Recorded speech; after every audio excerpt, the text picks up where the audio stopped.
Welcome to Instant Deck Techs. The aim of this series is to give you a short, concise guide on how to build a certain deck. It won't cover every card, but we'll go through all the categories and go over the types of cards needed to make the deck work. Any card mentioned will be down in the description below. The commander of this deck is Esix Fractal Bloom. It is 4 green-blue for a 4/4 legendary creature, Fractal. It has flying, and the first time you would create one or more tokens during each of your turns, you may instead choose a creature other than Esix and create that many tokens that are copies of that creature.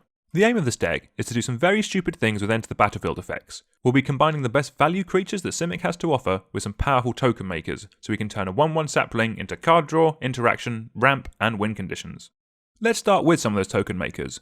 What we're looking for is creatures that come in and make tokens. Because Esix effect only matters the first time you make a token on our turn, we want to make the most of it and make it as impactful as possible. When these come in, we can make the tokens come in as a copy of that card, so all our tokens become token makers, which then all create a fresh set of tokens again. The best of these by far is Avenger of Zendikar. Each plant you make off of the initial Avenger of Zendikar will itself become an Avenger of Zendikar, and then each of them will then make their plant tokens. With this deck, I hope you're good at times tables, because we're going to be kicking it into high gear with some ways of doubling tokens. Some do these when they come in, some let you do it after the fact, but these cards will really escalate things. We won't need as many, as they don't do that much by themselves, and some of these are quite pricey, so run the ones that you have available to you. Fortunately, Rite of Replication and Adrix and Nev come in the precon along with Esix. Coming down to the bread and butter of the deck, we're going to want to run 8 bits of card draw, preferably ones that are on creatures with Enter the Battlefield effects. This will be a pattern on most of the sections of this deck, as if we need to refill our hand, we can turn any tokens that we're making into one of these creatures, and then from there we'll get their Enter the Battlefield effects again to draw more cards. For a legendary creature to make it on any of these sections, the effect has to be very good, and getting multiple Uro ETBs in a turn does make it on the list, although you will have to sacrifice all but one of them due to the legend rule. Also, getting the bottom ability of Agent of Treachery off shouldn't be too hard if you're making multiple of them in a turn, and then obviously stealing a load of your opponent's best things. This could also very easily double up as a win condition depending on what you're able to steal. Our ramp is in a similar situation to the card draw. I look to run the best Enter the Battlefield effects that ramp us forward, with things like Risen Reef being particularly fun if you can have multiple of them enter the battlefield on the same turn. As these cards primarily tutor up basic lands, when constructing your mana base you may want to run more basic lands than you would do normally, and cutting some of the dual and utility lands that you would normally run in a deck. On top of these, I'd also look to run some mana dorks. This does seem like a very mana-hungry deck to me, and it'll definitely be the situation of more is more. I prefer them being on creatures to things like Rampant Growth, as it'll play better with the win conditions we'll be looking at later.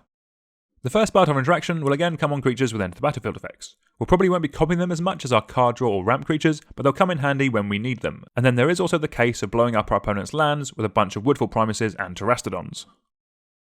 Next up is cards that act as removal, but also make a bunch of tokens as well. These are great as they feather the plan of the deck, while also providing us answers to our opponent's threats. On top of these, we can also run some nice solid instant speed removal and some board wipes. There is also some nice play with the spells that make tokens, as we can always remove one of our small creatures to get a copy of a bigger threat of ours in a pinch. There's a couple of other ways we can double up the effects of our commander or deck. The first of those is clone effects, specifically the ones that can clone legends so we can clone our commander. These will also do a great job if we want to double up a token maker as well. Also, this seems like a good place to mention Mystic Reflection, which does a good impersonation of our commander as well. If you want, you can also run some flicker cards to take full advantage of our ETB effects. I would generally be looking for ones that are repeatable as you get more value off them. It probably has a place in the deck anyway, but Panharmonicon goes up a notch if you're running some additional flicker effects like these. As this deck really wants to keep its command around, we should really consider running some protection. Green has some abilities of saving its permanents to go along with the standard Swiftfoot Boots and Lightning Greaves. I would look between running 2 and 4 of these effects depending on your meta. For some recursion, we can look to run Eternal Witness and Green Warden of Marassa, so we can get any of our win cons back if they ever get removed. Let's talk about some dedicated ways of winning the game. The classic in a token deck is obviously Crater Hoof Behemoth and its alternatives. One of these is normally enough to win a game with any kind of board state, but if you ever don't win the game right on the spot, in this deck you can play a token maker after the Hoof creature is already out, and have those tokens come in as a copy of one of these, with haste, all pumping each other to really finish off the game. Another great card for a token deck is Champion of Lambolt. If it lasts any amount of time on the board, it will quickly make your whole team unblockable. Moving on to an alternative win condition, Visionary followed up with a token maker should win us the game in our end step, as there really should be no trouble getting to the 4 of them that we need to win the game.